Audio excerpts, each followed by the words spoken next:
You are listening to Leaders and Legends, a podcast produced by Veteran Strategies and featuring conversations with fascinating and impactful men and women who have shaped our world, our communities, and our history. My name is Robert Vane, Principal of Veteran Strategies, and your host for our discussion. You are listening to Leaders and Legends, a podcast presented by Veteran Strategies, a local veteran public relations enterprise, and sponsored by Girl Scouts of Central Indiana, Garmon Construction, Leaders and Legends LLC, the Grand Hall and Conference Center at Historic Union Station, the McGinley's Golden Ace Inn, and McAllister Machinery, your friendly neighborhood Caterpillar dealer. You may find all your sales and rental equipment needs at McAllister.com.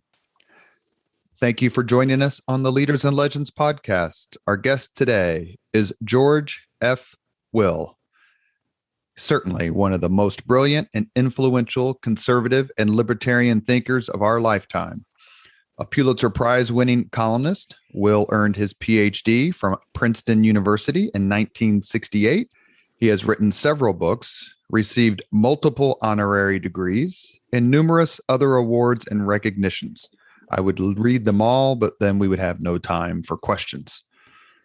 Besides being thrilled for his appearance on this podcast, I am grateful to Dr. Will for signing my copy of Ulysses S. Grant's personal memoirs a decade ago, which he did with a bit of a smile on his face. I should also say that Mitch Daniels has signed that same copy, so it's definitely worth some money. Thank you very much, Mr. Will, for coming on the Leaders and Legends podcast. It's a strong, strong honor to be able to talk to you for a little bit. I'm delighted to be with you. When I mentioned to people that I was going to have the honor of interviewing you, the universal response was, "Oh, that's terrific." Quickly followed by, "You going to ask him about baseball?" Yeah, I get that a lot. I've published 16 books, one of which, Men at Work, The Craft of Baseball from 1990, has sold more than the other 15 combined, which I take as a sign of national health. People are much more interested in baseball than politics. Well, let's start there. When did baseball first capture your attention, and how has it held it during these past several decades? Well, I grew up not far from you over in Champaign-Urbana, Illinois, central Illinois. In the late 40s and early 1950s, I was born in 1941. By age 7 in 1948, I was a baseball fan. And baseball was in the air, literally. There were 2 teams in Chicago, 2 in St. Louis, which was the westernmost outpost of baseball. They had the Browns and the Cardinals. So baseball was a radio sport then. And it was sort of my connection with metropolitan America. So I can't, in short, I can't remember life without it. And you grew up at a time where there were several significant rivalries that captured the attention of everyone in America. Did you have a particular rivalry that you followed, being, I believe, a Cubs fan? Right. Champaign-Urbana is basically midway between Chicago and St. Louis. And all my friends became Cardinal fans and grew up cheerful and liberal. And I became a gloomy conservative because I was a Cub fan, and we did not win a lot. Did you become more libertarian about the time the Cubs won the World Series? I became a libertarian long before that. I became a libertarian by watching Washington at work. I've been here 52 years now. And it's an education in the proper scope and actual competence of government. Is there a primary or first baseball memory? I grew up a fan of the Big Red Machine, so I can remember the 75 World Series against the Red Sox. But is there a particular memory that you hearken back to as a youth? Oh, I think my first Major League Baseball game, my grandfather on my father's side was a Lutheran minister in Donora, Pennsylvania, down near Pittsburgh. And we'd go to visit him in the summer. And in 1950, I remember it well, age 9, we went to Ford's Field in Pittsburgh to see the Pirates, who beat the Cardinals 9-0, and Wally Westlake hit a grand slam home run. And they were playing on the loudspeaker the hit song of the day, which was Irene Goodnight, I think sung by Pete Seeger. Yes, I remember. Just for decades until his death in 1999, Joe DiMaggio was introduced as baseball's greatest living player based on a vote that was taken, a poll in 1969. Do you agree with this honor? And if not, who would you have placed ahead of him? Well, I would have placed a number of people ahead of him, even Stan Musial, and maybe even Ted Williams. Today, it would be Willie Mays, particularly now that Henry Aaron has died. Some would say Willie Mays. I would almost say Ricky Henderson, who holds so many records, could beat you in so many ways.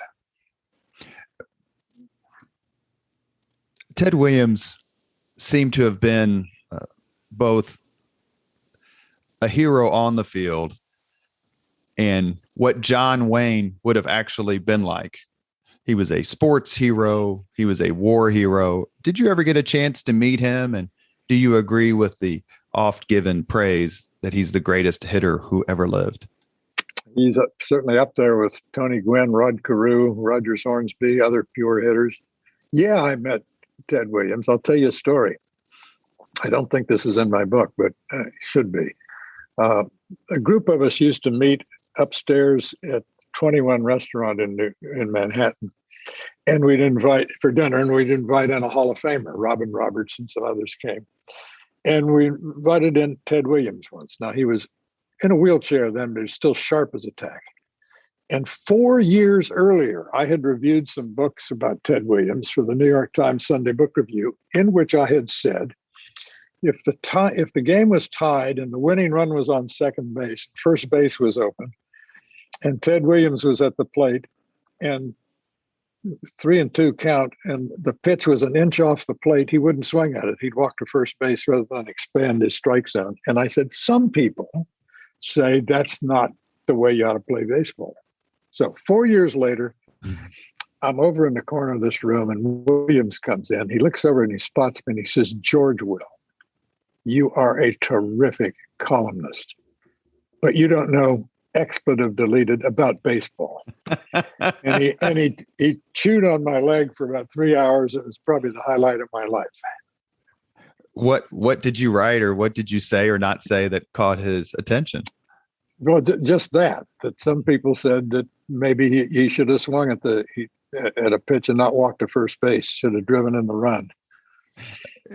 Am I correct in remembering that Ted Williams won baseball's Triple Crown twice and lost the MVP vote both times?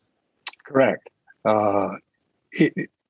He was not, shall we say, politic in dealing with the press, and the press vote on these things.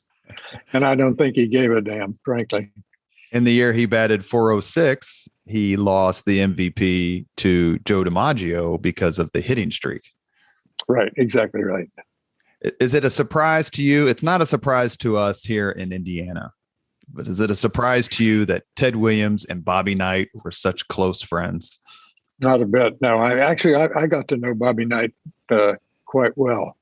And he could be charming if he liked you. And if he didn't, you'd know it. Did he like you? Yep. How did you get to know him, if I may ask?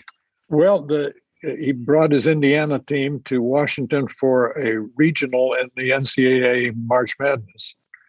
And he just out of the blue, he got in touch with me and said, I like what you write, come to dinner. So I had dinner with his team. And speaking of a massive baseball fan, Bobby Knight is up there. Absolutely. When it comes to being underrated as a baseball player, who is more underrated? The recently deceased Henry Aaron, or, as you mentioned a few minutes ago, Stan Musial.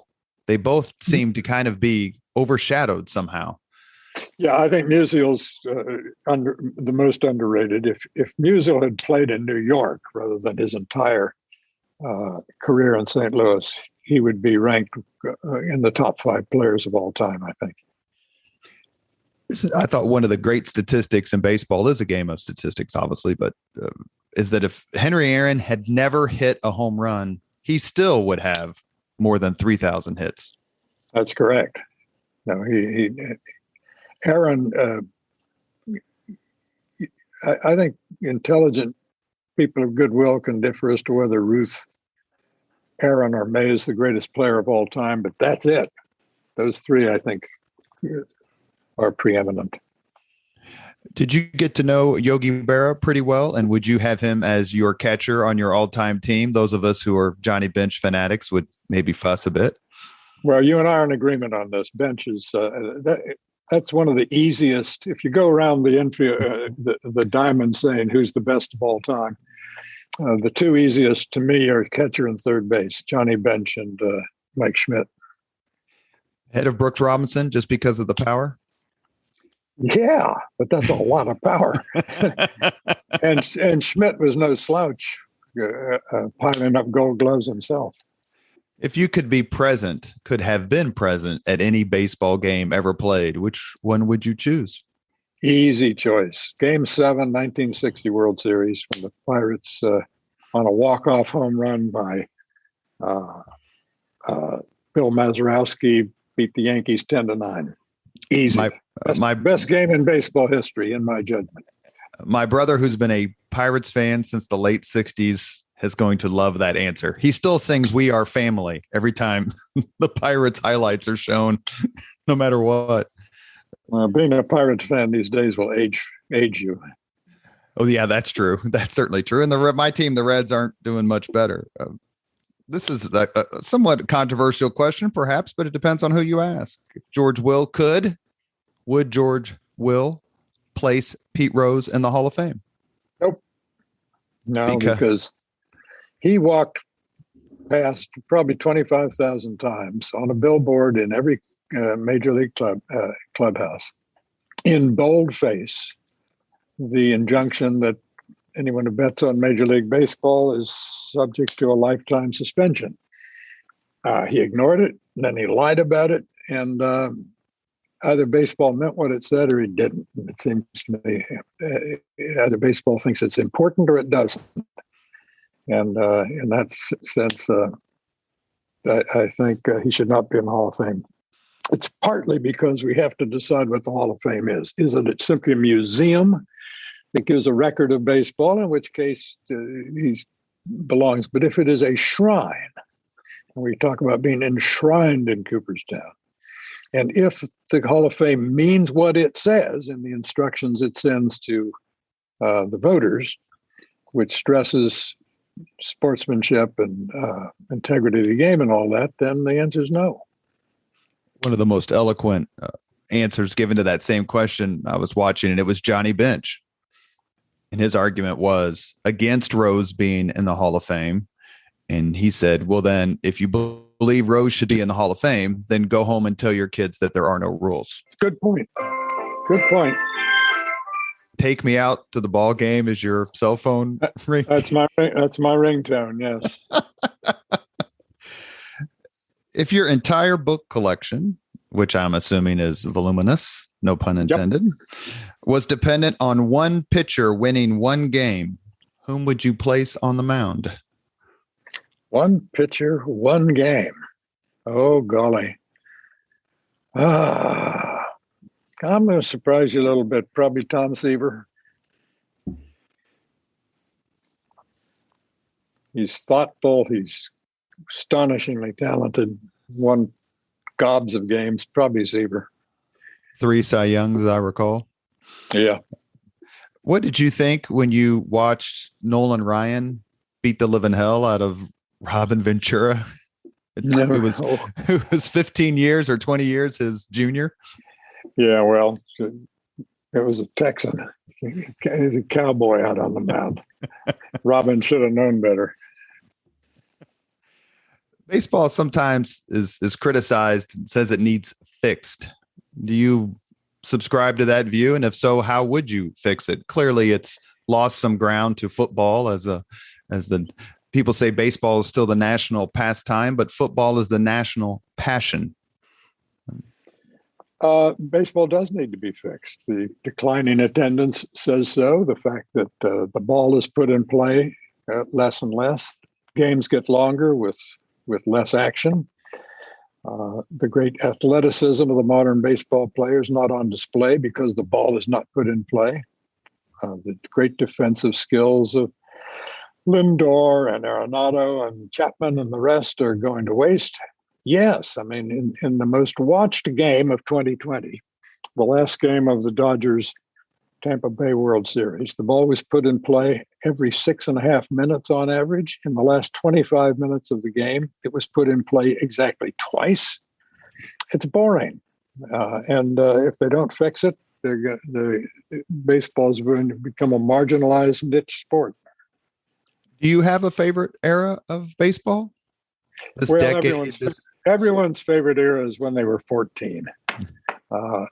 But I'm not really that way. I know that I was 14 in 1955. Baseball today, in terms of the talent, is better than it's ever been. Now we just need to change the incentives and change some of the rules and make it better yet. The salaries are exponentially greater than they were when you and I were 14 in different eras. Does that bother you at all, or is it just capitalism at work? It's capitalism at work. I mean, if the owners weren't generating the revenues, players wouldn't be getting the money. And no one ever paid a dime to see an owner or a number. You're listening to the Leaders and Legends podcast. We are talking with columnist George F. Will. Switching gears a little bit. You were at Princeton, I believe, at the same time as another guest of the Leaders and Legends podcast, and that's former Governor Mitch Daniels.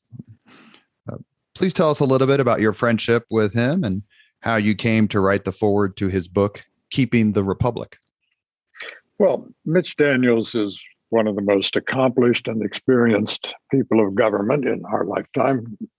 Very important positions in the executive branch in Washington, and of course, 2 terms as governor of Indiana. Low key, very conservative, but not mad at anybody. Intimidatingly intelligent. I think he's a United States president that we missed out on. I had to do an interview the day after his decision on a local TV station wearing my man Mitch green T-shirt. Yeah. And lamented the fact, as we all did here in Indiana, because of his terrific record.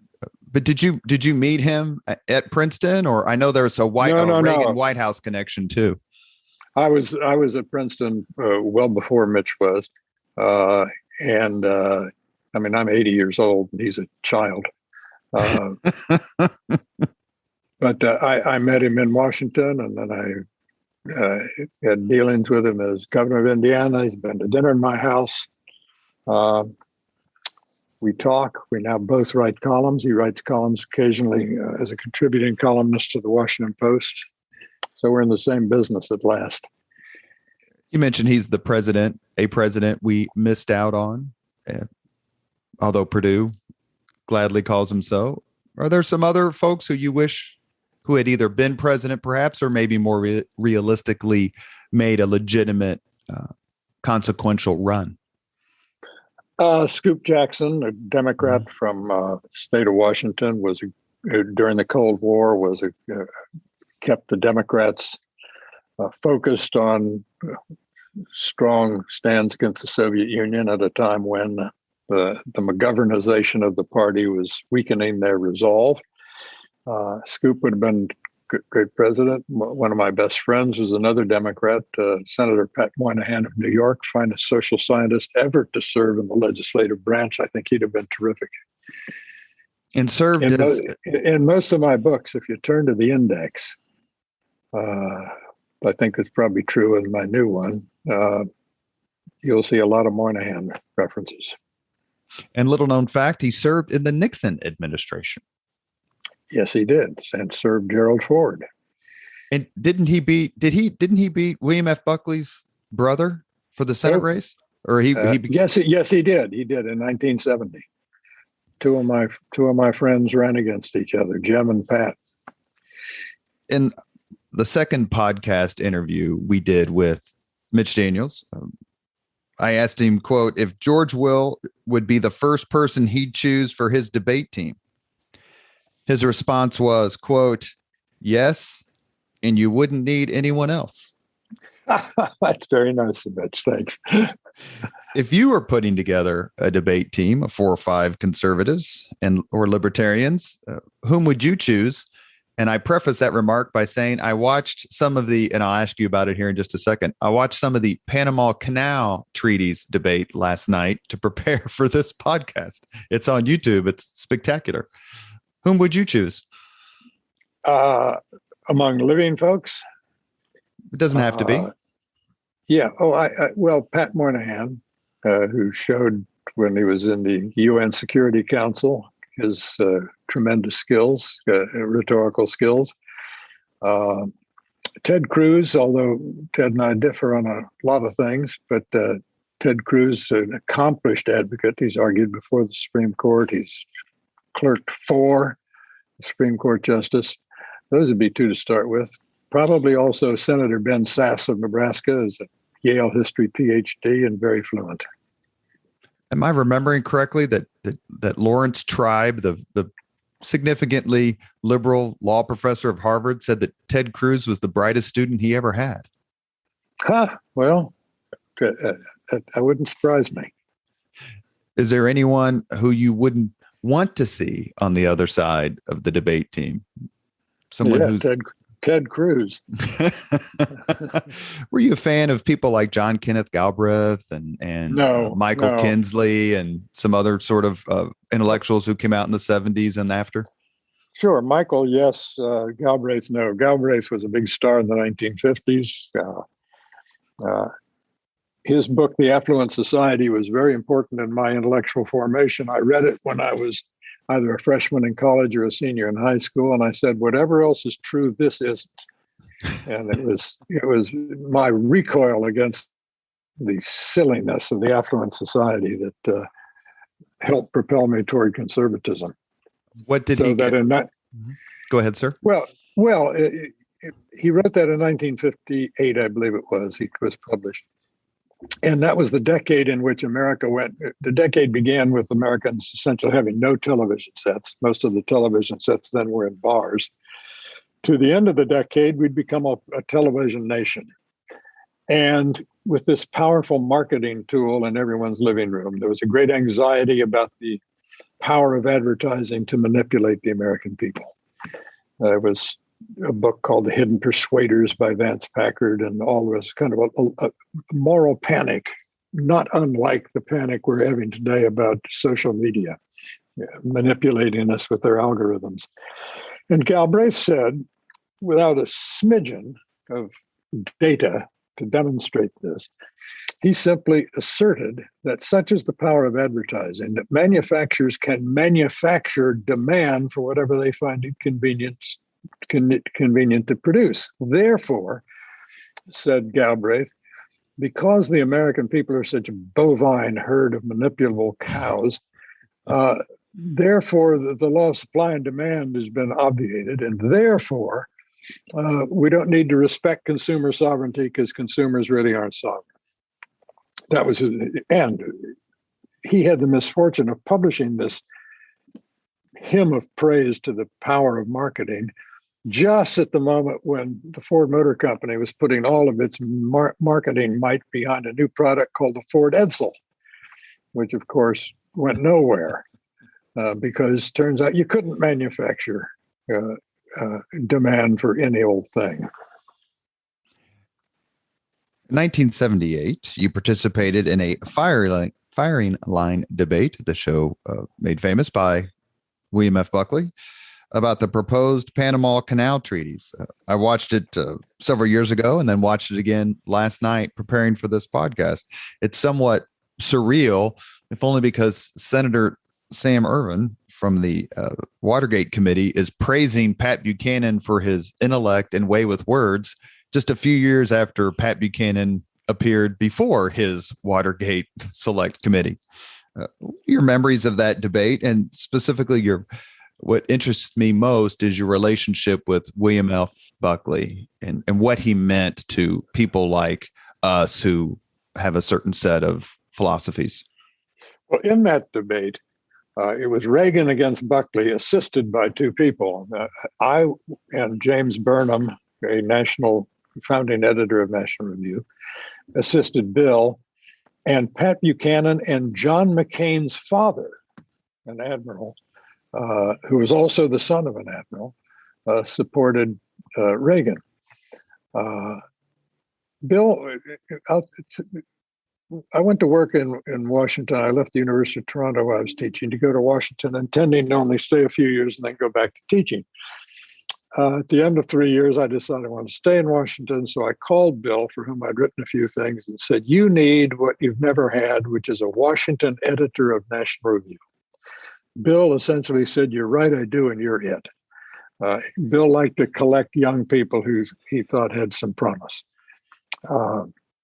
And when I started writing a column, I asked him the question that I now know after 49 years as a columnist is the most frequently asked question of columnists, which is, how do you come up with things to write about? I asked that to Bill, and he said, the world irritates me 3 times a week. I would modify that, say the world irritates or piques my curiosity or amuses me or puzzles me often enough that I've never, ever had trouble finding things to write about. Along with another media titan, I wanted to ask you, first off, let me say, thank God for National Review. It's been absolutely indispensable the last however many decades, but especially so the last several years. It's literally the first thing I read online every morning. It has retained its brilliance for sure, and its courage. But another journalistic titan with whom you are associated, and that is David Brinkley. You were a founding member of the show. What was it like to be associated with him? And what was it like to cross swords weekly with Sam Donaldson? And I can tell you, many of us felt sometimes that you just kind of took it easy on poor Sam. Well, Sam was, in spite of his demeanor, was actually quite friendly and nice, just a very thoughtful guy and kind. David Brinkley, who was the most famous man from Wilmington, North Carolina, until Michael Jordan came along. David was wonderful to work with because you turned on the red light on the camera and your show was number one. That's all you had to do. Is people came. That was destination television for people to watch David. Completely relaxed. Absolutely no difference between the Brinkley on camera and the Brinkley off camera.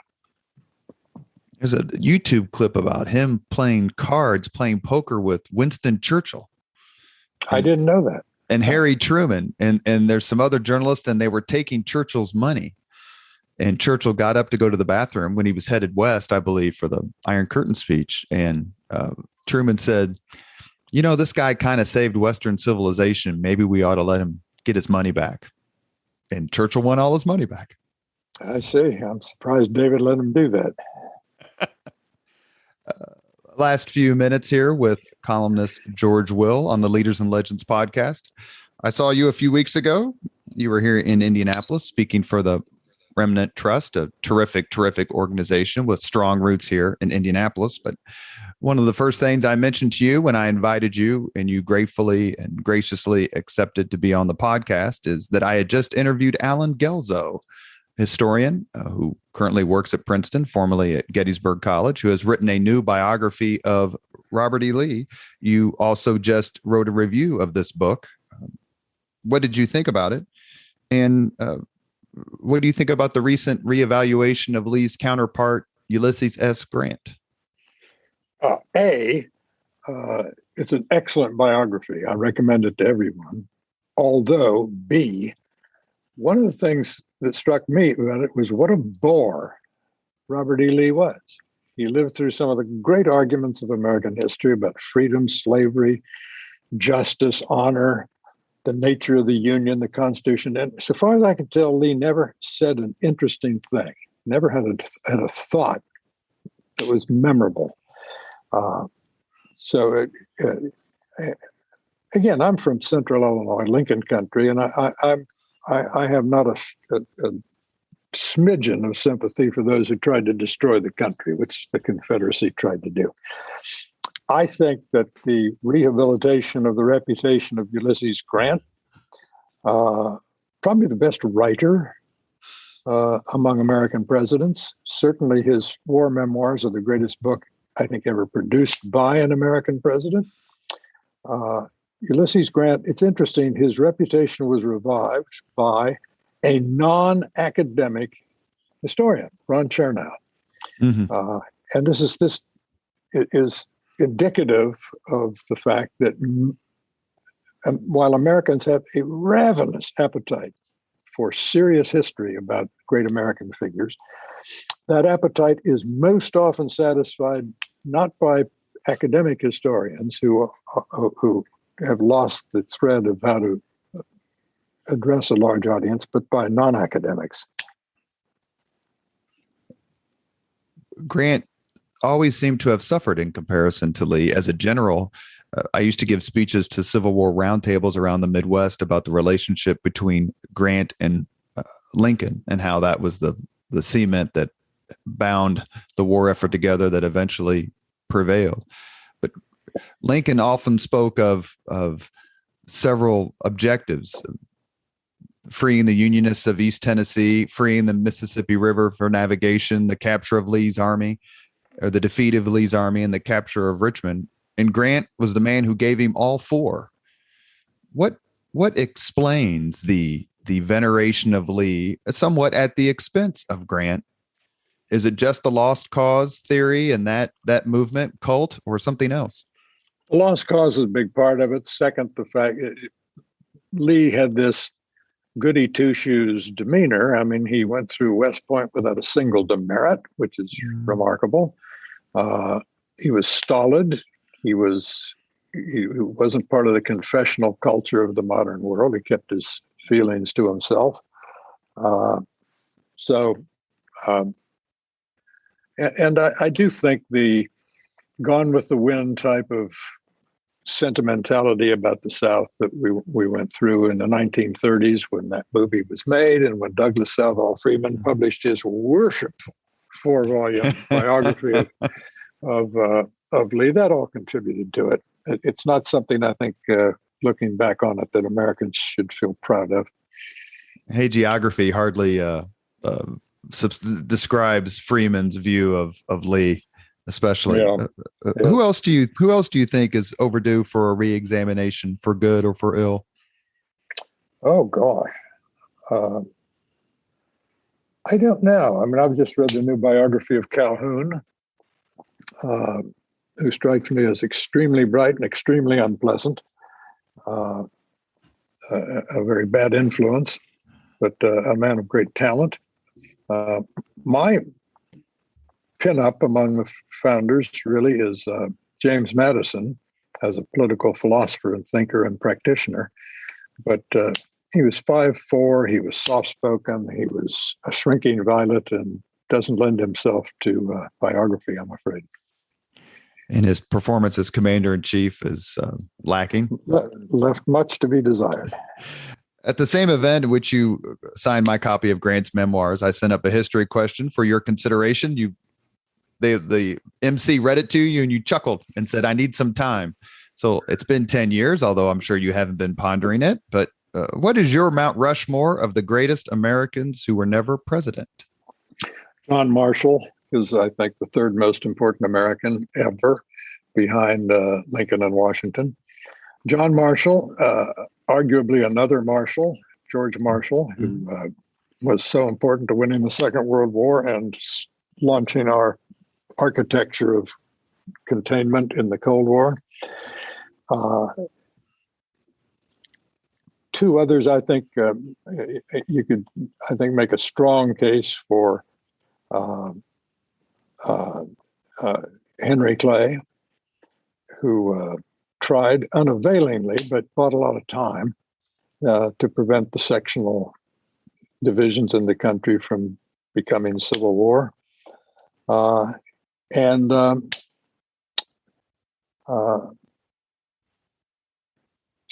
first Justice Harlan.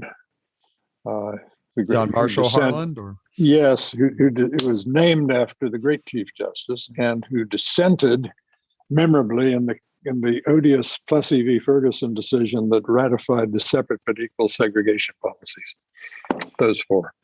Do you have a most overrated person in American history? Someone just makes you go, ugh. Oh, gosh, I don't know. Jack Kennedy's overrated because of the sentimentality attaching to him because of his tragic death. He wasn't president long enough to earn, or she might have done, the stature he nevertheless enjoys. Underrated? Someone who you think just doesn't get his due or her due? Underrated. William Howard Taft, who had the misfortune to run for re-election in 12 against former president and his former good friend, Teddy Roosevelt, and the future president, the winner of the election, Woodrow Wilson. Woodrow Wilson's probably the most overrated president, I think, of all time. What do you think of Princeton's efforts or actions to address that, Wilson's legacy and his person?